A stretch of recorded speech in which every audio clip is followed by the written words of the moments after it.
Une fois n'est pas coutume, cette histoire se passe dans un pays pas très très lointain, il n'y a pas très très longtemps. Dans la capitale de ce pays, comme c'est le cas dans bien des grandes villes d'aujourd'hui, de grands immeubles ont poussé. Que voulez-vous? Il faut bien loger tous ces gens qui viennent travailler là et n'ont nulle envie ni de passer leur temps à attendre dans les embouteillages, ni de voyager chaque jour dans des trains bondés. Monsieur Dupont vient d'emménager dans l'un de ses appartements. Monsieur Dupont, c'est un petit homme tout en rondeur. Il a une tête ronde, un ventre rond et aussi beaucoup de rondeur dans ses rapports humains. Après quelques jours d'installation, il décide donc d'aller se présenter à ses principaux voisins. Il sonne tout d'abord à la porte d'en face. C'est un jeune couple qui vient lui ouvrir. Elle a dans les bras un bébé de quelques semaines qui braille. Et Monsieur Dupont comprend les curieux rugissements qui le réveillent certaines nuits. Les deux jeunes gens s'en excusent d'ailleurs fort gentiment. Monsieur Dupont s'en va sonner à la porte d'à côté. Une femme lui ouvre. Peignoir, bigoudi, cigarette au bec, savate aux pieds. Elle le regarde. Ah, ouais, enchanté, soir. Et elle referme la porte. Monsieur Dupont s'en va un étage plus loin sonner à la porte de l'appartement juste au-dessus du sien.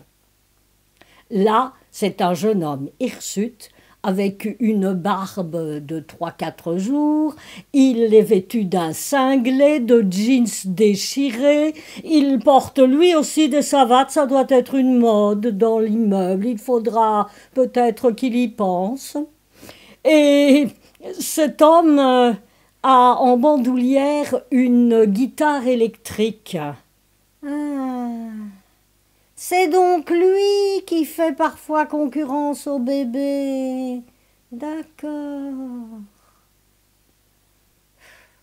Un peu désenchanté par ces dernières rencontres, Monsieur Dupont descend à l'étage d'en bas. Il sonne à la porte de l'appartement juste en dessous du sien. Et là, soulagement, c'est une sorte de double de lui-même qui vient lui ouvrir.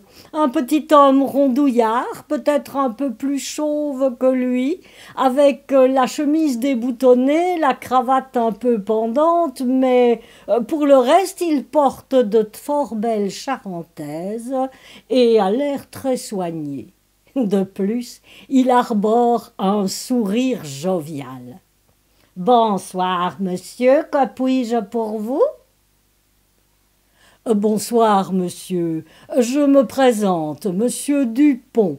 Je suis votre nouveau voisin et je veux simplement me présenter.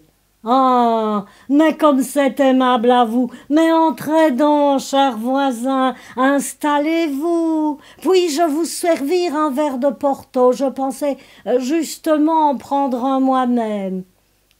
Ah, mais volontiers, vous êtes fort aimable, monsieur Durand. Ah, vous êtes fort aimable, monsieur Durand. Les deux hommes s'asseyent, bavardent en sirotant leur Porto, et découvrent que tous deux sont veufs depuis quelques années et que tous deux vivent seuls. Ils sont fort heureux de s'être rencontrés. Au bout d'un moment, monsieur Durand s'excuse, il faut qu'il aille à la cuisine surveiller son souper qui mijote. Mais j'y pense. Peut-être voudriez-vous souper avec moi? Oh, mais je ne voudrais pas abuser. Ah, mais pas du tout. Ça me ferait plaisir. Ah, pour une fois, je ne souperai pas tout seul. Eh bien, puisque vous insistez, ce sera volontiers, cher monsieur. Pendant que M. Durand s'active à la cuisine, M. Dupont observe l'appartement. Dites-moi, mon cher voisin, il y a longtemps que vous avez posé ce papier peint?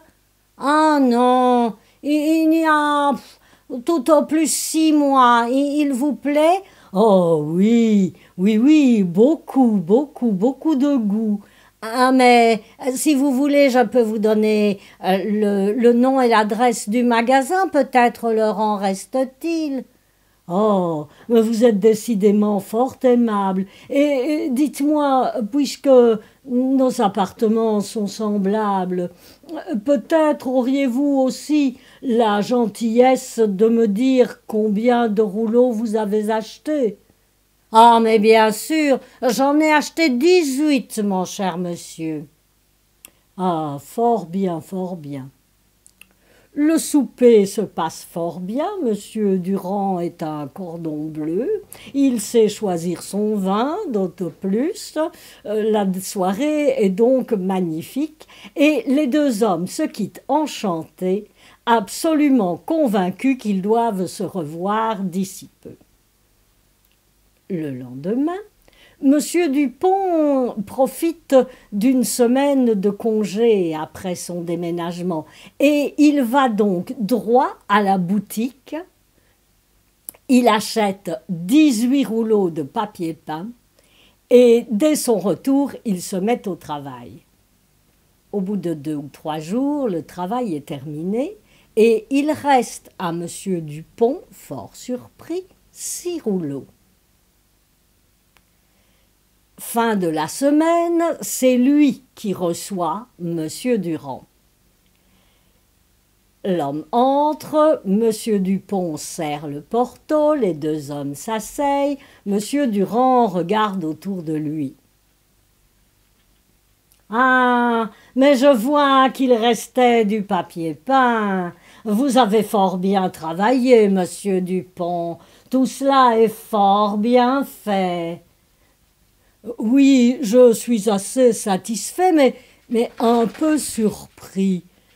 Dites-moi pourtant, nos appartements sont rigoureusement semblables. Le mien n'est ni plus court ni plus étroit que le vôtre. Ah, mais non, bien sûr, c'est ainsi, n'est-ce pas, dans ces immeubles modernes d'aujourd'hui. Mais oui, justement, j'ai donc acheté 18 rouleaux comme vous me l'aviez dit et j'ai terminé, il m'en reste 6. Ah oui, mais moi aussi. À demain.